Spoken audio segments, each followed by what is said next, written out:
So, because of this issue, behind closed doors, you seem to be trapped in an embarrassing cycle of self sabotage where you're good, but you're never good enough, where you're meeting your deadline, but just barely, like the nick of time. You're working all the time. You're always sitting at your computer or you're always on your phone. You're always quote unquote working, but 6 months goes by and you don't feel like you've gotten anything done. Welcome to Thriving Teacher Talk. I'm your host, Jillian Fernandez. I'm a former teacher from New York turned full-time mom and teacherpreneur on a mission to help you create a profitable and sustainable income selling your teaching resources or services. I'm here to make your life easier by giving you the best advice, trainings, and mindset shifts to grow your business, and most importantly, save you time and sanity. Welcome back to another episode. I have to say, this one is a doozy. Oh my goodness. If you're listening to this episode and the title of this episode caught your attention, or maybe someone recommended it to you, it's because you're stuck in this torturing cycle of perfectionism and procrastination. Or if you're not, you're one of the rare breeds of humans that don't struggle with this. And on behalf of everyone who does, we envy you. We congratulate you on your lack of struggle in this department, because let me tell you, this is not something that I would wish upon anybody. So in this episode, we're going to dive into why we procrastinate, why we are perfectionists, and how these two complexities interact with each other when it comes to work and in business and in taking action. And if you know anything about yourself, you're already chomping at the bit, telling yourself, okay, this is it. This is the end. I'm ready to shift this. I'm ready to change. And at the same time, a small voice in the back of your head goes, yeah, you've said that before, haven't you? But I want to equip you with the tools you need to change this habit once and for all, and to set yourself free, to finally stop hiding, stop playing small, and stop reiterating yourself into this tiny version of who you're truly meant to be. And so we're going to dive into all the details. Now, let's go ahead and dive straight into perfectionism and procrastination and how these two complexities interact with each other. The reason I can speak on this is because I'm cut from the same cloth. And I have struggled for the majority, if not all of my life, trying to find the answers to this incredibly difficult question, which is, why do we procrastinate? Why can't I just be one of those people who just gets things done ahead of time? I know that if I break it down into small bites, I can get it done over time. And what I found is that there's so many series of realizations that I've accumulated throughout my life that have allowed me to not do that myself, but to find the unique code that allows me to thrive, even when I'm dealing with this question of why do I procrastinate? And before we get into how to fix it, I want to describe how it feels to be in this cycle so that you can identify and potentially call yourself out on this cycle. So typically, if you fall into the perfection and procrastinator archetype, nobody really knows how hard it is to be you except you. And it's an embarrassing, humiliating, or at least can feel that way thing to describe to another person of how difficult it is to take action when many other people in your life don't have that issue. And you find yourself creating pretty good excuses about why you can't. But at the end of the day, you know that when it's just you, yourself, and I in a room, you're soothing yourself with harmless distractions until it becomes an entire day that flies by and you haven't gotten anything done. And then it's another day of you just feeling disappointed. But here's the crazy part about this. You're the overachiever on paper. Maybe you did really good in school. Maybe you just got by in school. Everyone's really proud of you. Everyone thinks you got all your stuff together. It sure seems like it on the outside, but deep down, you know that you could be doing so much more. And you know that you're only operating around like 20, 30, maybe 50% of your true capacity. And because of that, it just hurts. It hurts to feel like you have so much more to give and so much more to say, but the capacity that you can share these things seems to be restricted by this invisible block. So because of this issue, behind closed doors, you seem to be trapped in an embarrassing cycle of self-sabotage where you're good, but you're never good enough, where you're meeting your deadline, but just barely, like the nick of time. You're working all the time. You're always sitting at your computer or you're always on your phone. You're always quote unquote working, but 6 months goes by and you don't feel like you've gotten anything done. And then you have these big goals, these huge visions and dreams that you spiral into overwhelm at the drop of a hat. It's very easy for you to get overwhelmed and to feel like, I can't do this right now. Or you continuously ask yourself, why haven't I gotten anything done? Why can I not focus? Why is it so hard for me to concentrate? What is wrong with me? And secretly, like I mentioned earlier, you know exactly what's going on. You soothe yourself with those harmless distractions, scrolling on social media, watching a YouTube video, reading something that has nothing to do with what you should be reading, cleaning your house, doing things that are seemingly productive, but have no correlation to what you actually know you need to be doing, until it becomes this suffocating pattern of avoidance. It's avoidance of making a mistake. It's avoidance of looking stupid. It's avoidance of failure. And ultimately it's the avoidance of the possibility that you're not good enough, you're not smart enough, fast enough, motivated enough, funny enough, pretty enough, interesting enough, just not enough. And you only want to be seen under perfect conditions. And it seems like or feels like a mental prison. Okay, so if you resonated with any of that, I totally get it. And like I said, I've battled this for most of my life. And one of the things I've learned is that you being perfect is not really what anybody actually wants. And more importantly, it's not even what you want from yourself. If you're being completely honest, because your deepest desire as a perfectionist and a procrastinator, and when I say that, I don't want you to hardcore identify with this as who you are. I'm just using it as an archetype to describe this phenomenon. But when you do identify as a procrastinator or perfectionist, your deepest desire, you want to be loved for who you are and what you do. But expressing that part of you or who you are is so difficult when you can't take action. And you probably in the past, in your childhood, had to be perfect or do everything right in order to earn love or approval of others. And that's okay, because perfectionism means that it's simply an old survival system. You need to understand that survival is not enough for you. So what does that mean? We need to start messy. We need to show the world what we've got. We need to move with speed and purpose. And we need to be brave enough to share who we are right now, even though we may not match up to who we truly know we can be, because the beauty of who you are is not where you're perfect, it's where you are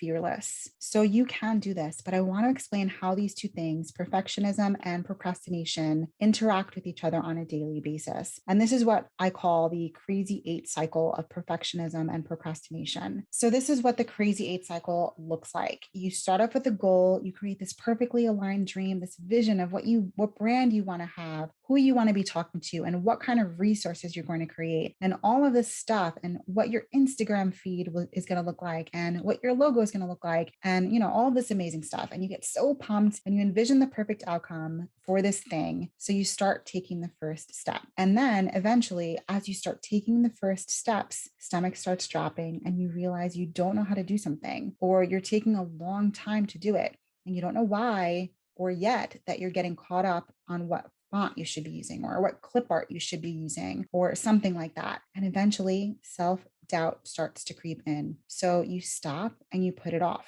And even though it's what you want more than anything in the world, you just kind of stop doing it. And you say, well, I'm going to do it later. I'm going to do it later. And then you kind of start hating yourself for distracting yourself and putting it off time after time after time. Maybe multiple days will go by or even multiple hours will go by and you're just not starting on what's important to you. And you want to do it. Like when you look at your to-do list, you're like, I want to do all of this stuff. But when it comes down to actually doing it, you just can't make yourself do it. So then you build up this self-doubt, this kind of self-disgust about like, ooh, what's wrong with me? And you would start, quitting, procrastinating, putting it to the side until you envision a new, different, perfect outcome. And then you get excited about your vision and you start with the first step. And then you realize you don't know how to do something and your self-doubt creeps in. And this crazy eight cycle just continues without any task that you commit to doing. So you'll start with perfectionism and you'll hold yourself to that standard while you're doing something. And that's why procrastination comes into play, to limit the amount of action you take, because you know that if you go any further, things are going to start crumbling and they're not going to be perfect anymore. And there's that part of you, this survival system that's so incredibly active that says, oh my gosh, if it's not perfect, we can't do it. It's not even worth doing. If it's not perfect, then what are they going to think? If it's not perfect, what am I going to think? If it's not perfect, then what's that going to mean for me and my reputation and who I want to be seen as and how I want to express myself?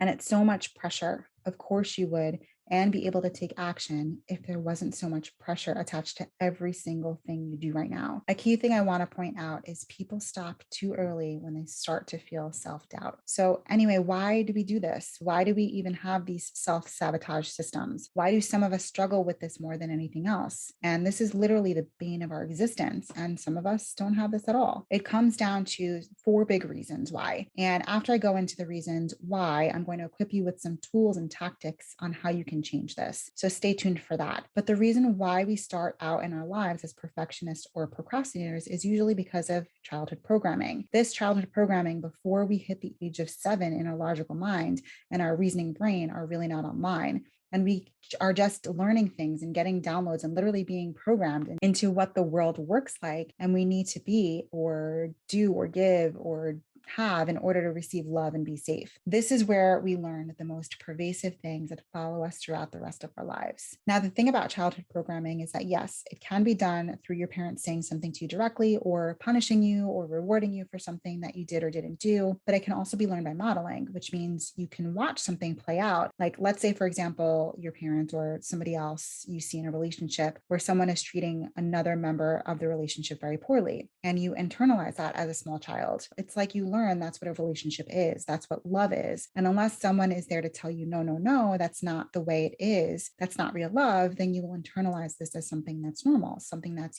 worth tolerating. And this can be done in any other scenario, not just relationships. I remember when I was a kid, I have an older brother, and I learned a lot about what I could do to earn or lose love through how my older brother went through life and what kind of responses he got from my parents or authority figures in his life. And basically, as a small kid, I didn't even know that I was consciously doing this, but I looked at what he was doing to earn or lose love, and I just kept replicating everything that he did to earn love. And this was my survival system. I watched through modeling what he did to earn or lose love. And then I tried my best to go down the path of earning love. So, what did that make me into? Well, a people pleaser, a perfectionist, a procrastinator, and someone who was constantly looking for permission to move forward instead of an irreverent leader who, doesn't care what anybody else thinks of them, like I am more so today.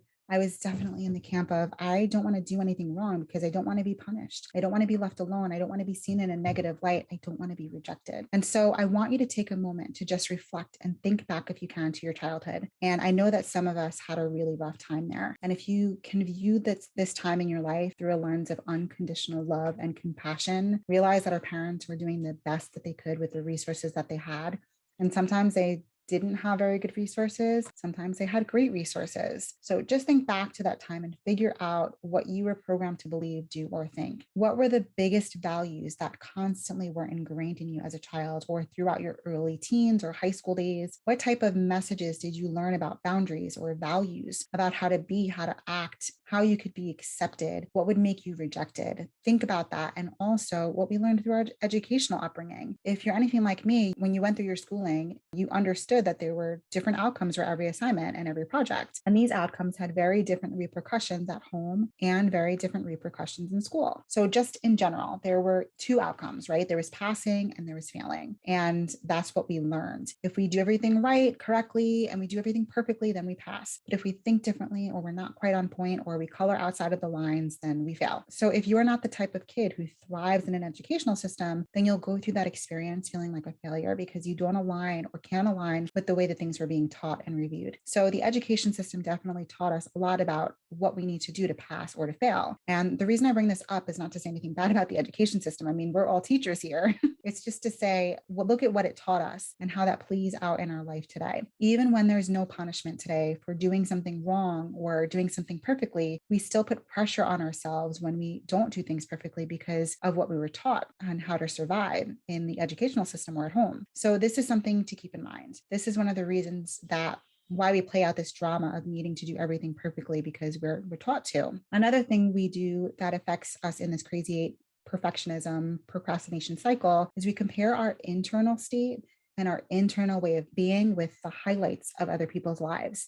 And social media has been one of the most amazing gifts for us to express ourselves and connect with one another, but it's also one of the most detrimental things in understanding what reality truly is. And so we're living in this thing called like a reality distortion field where we don't see what reality really is. We see it basically as how we are. So in other words, if you're having a really bad day and you're not able to get anything done, and then you turn to Instagram stories and you see someone posting their to-do list and they're like, oh, I did this and that and this and that and the other, and I feel so amazing. I'm going to go out tonight and have a couple drinks or whatever, blah, blah, blah. But then you're like, why can't I be like that? But what you don't see on the other end is that maybe they had a mental breakdown and a fight with their boyfriend. Maybe they threw a bottle of wine at them.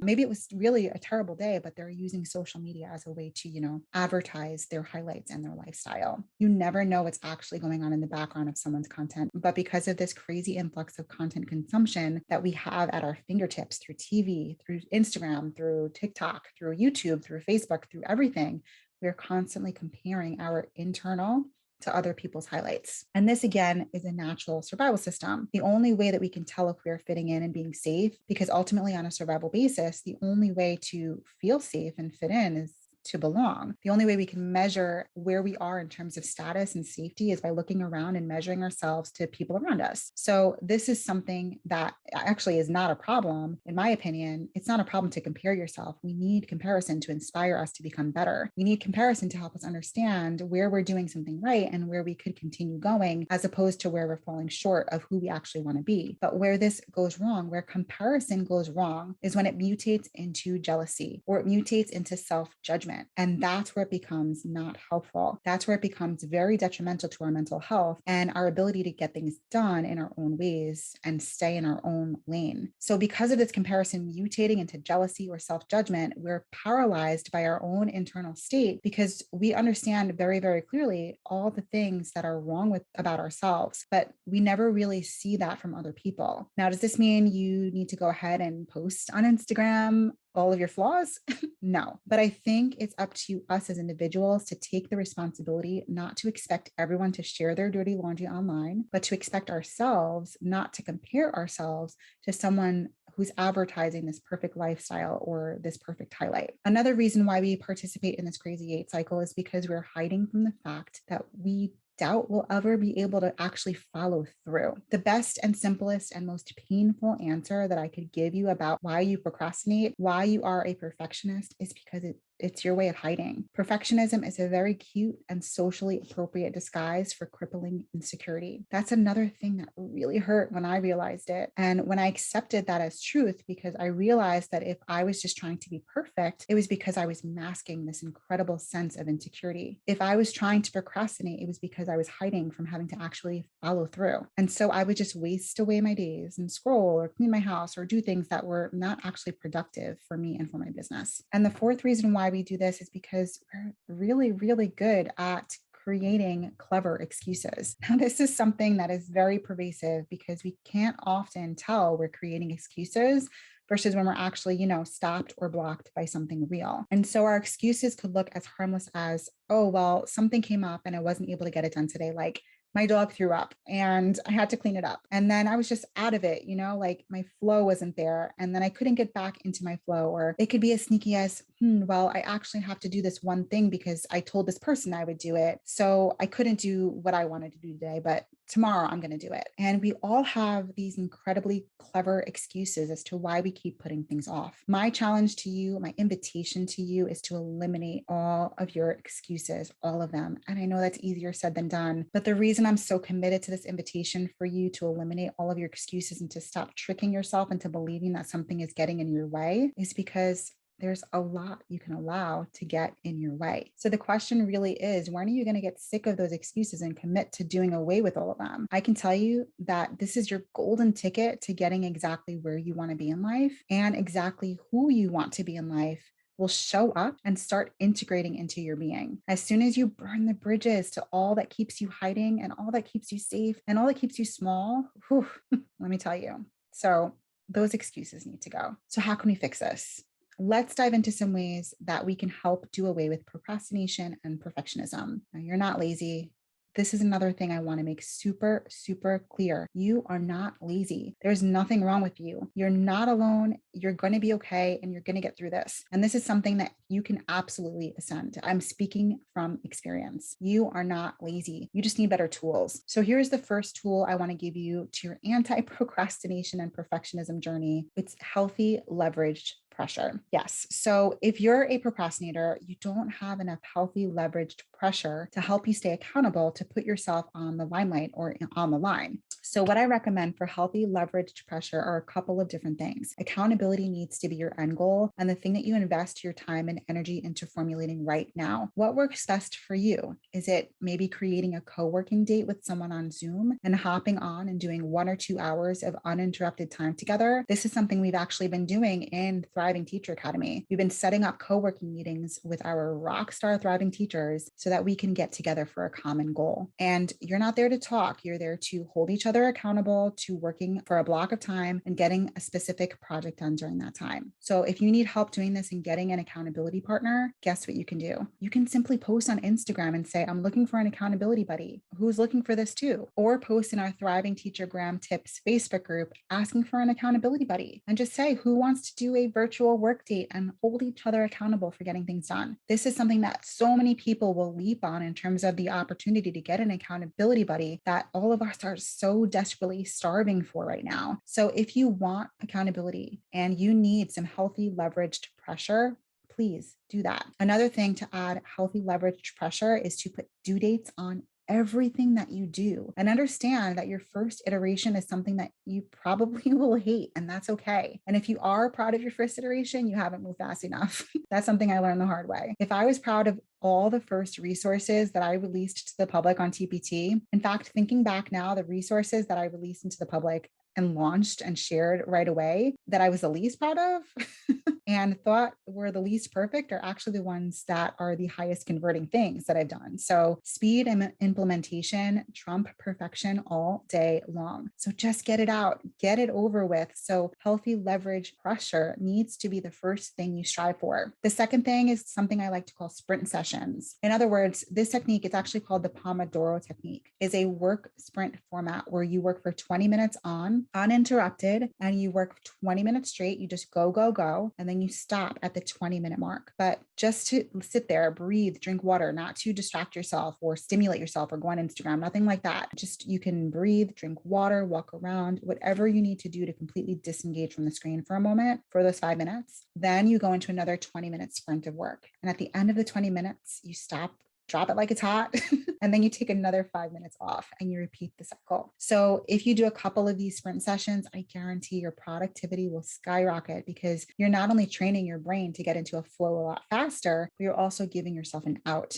And you're saying, okay, all I need is 20 minutes and then I get to have a break. So you're more motivated to move through that 20-minute block of time as opposed to if you say to yourself, I'm going to work for 3 hours straight today, because that's such a huge stretch goal that's not digestible or broken down. And you're going to resist that, especially if you're already dealing with this crazy 8 cycle. Cool. So to sidestep the operations in your brain and in your system right now that are preventing you from getting started, just say, I'm going to start with 20 minutes. I'm going to do the first 3 things on my to-do list. And then I'm going to take 5 minutes off. And then I'm going to tackle the next 1 to 2 things on my to-do list and take 5 minutes off. So the reason why we want to break everything down into sprint sessions are, number one, obviously it gives our brain a break and it allows us to operate in the most healthy way possible when it comes to working and taking breaks. It also allows our goals to be digestible. And one thing you'll find once you implement this strategy is that tasks take just as long as we give them to get them done. So if you give yourself 8 hours to build something, guess how long it's going to take you? It's going to take you 8 hours. And that's if you actually work on it. But if you give yourself 20 minutes to get a particular task done, guess how long it's going to take you? 20 minutes. So what we want to do is restrict the amount of time that we're able to overthink and restrict the amount of things that we're able to do in that time period. So we're actually moving through the to-do list as we intended without getting distracted, without getting overwhelmed, and without getting, burnt out. So a sprint session, 20 minutes on, 5 minutes off, 3 or 4 rounds of those is going to be your best bet. The third thing is to go on a low information diet. So that means restricting your screen time and restricting the amount of time that you consume content. So if you're in this typical distraction phase where you're constantly scrolling or consuming or even trying to learn something new, doing something to distract yourself from actually being and working and doing, you're going to want to do something about the fact that you're in this constant flow of consuming information. And guess what? Even when you're passively scrolling, your brain needs to articulate, understand, and digest and assimilate everything that you see into comparisons, into judgments, into beliefs, into systems, values, everything. So even if you think you're relaxing and you're just scrolling passively, you're just checking things out and you're not really doing anything, your brain is still processing overloads of information from those content consumption platforms. So be honest with yourself and say, am I actually working or am I doing something productive with that amount of time that I'm spending on consuming information? If the answer is yes, then great. But if the answer is no, then I would recommend a low information diet, which means restricting your consumption time. And notice how your dopamine response changes dramatically and how much calmer you feel and how much more in flow you feel and how much easier it is for you to actually create when you're not overloaded with consumption. So giving yourself low information is absolutely recommended for those of us who are procrastinators and perfectionists. And in the words of Drake, Drizzy Drake, one of his lyrics in his songs was, "You're spending way too much time on captions and not enough time on actions." So thank you, Drake, for that one. And if you need any other support, I'm here for you and I'm cheering you on. I am in your corner. You can do this. I believe in you and I love you. I hope you enjoyed this episode. And if you did find it super valuable, make sure you screenshot, post, and tag me on Instagram so I can stalk your profile and we can connect more. And to get notified on the next episode, go ahead and subscribe so you never miss a beat. Get out there and do the damn thing. I can't wait to chat with you next time as we are continuing to prioritize our growth. If something resonated, please leave a review or just send me a DM. Thank you for letting me into your business and your life today. We are going to love growing together as you create a profitable and sustainable income selling your teaching resources or services. I'm so honored to be here to make your life a little bit easier with the best advice, trainings, and mindset shifts to grow your business, and most importantly, save you time and sanity. I'll see you in the next one.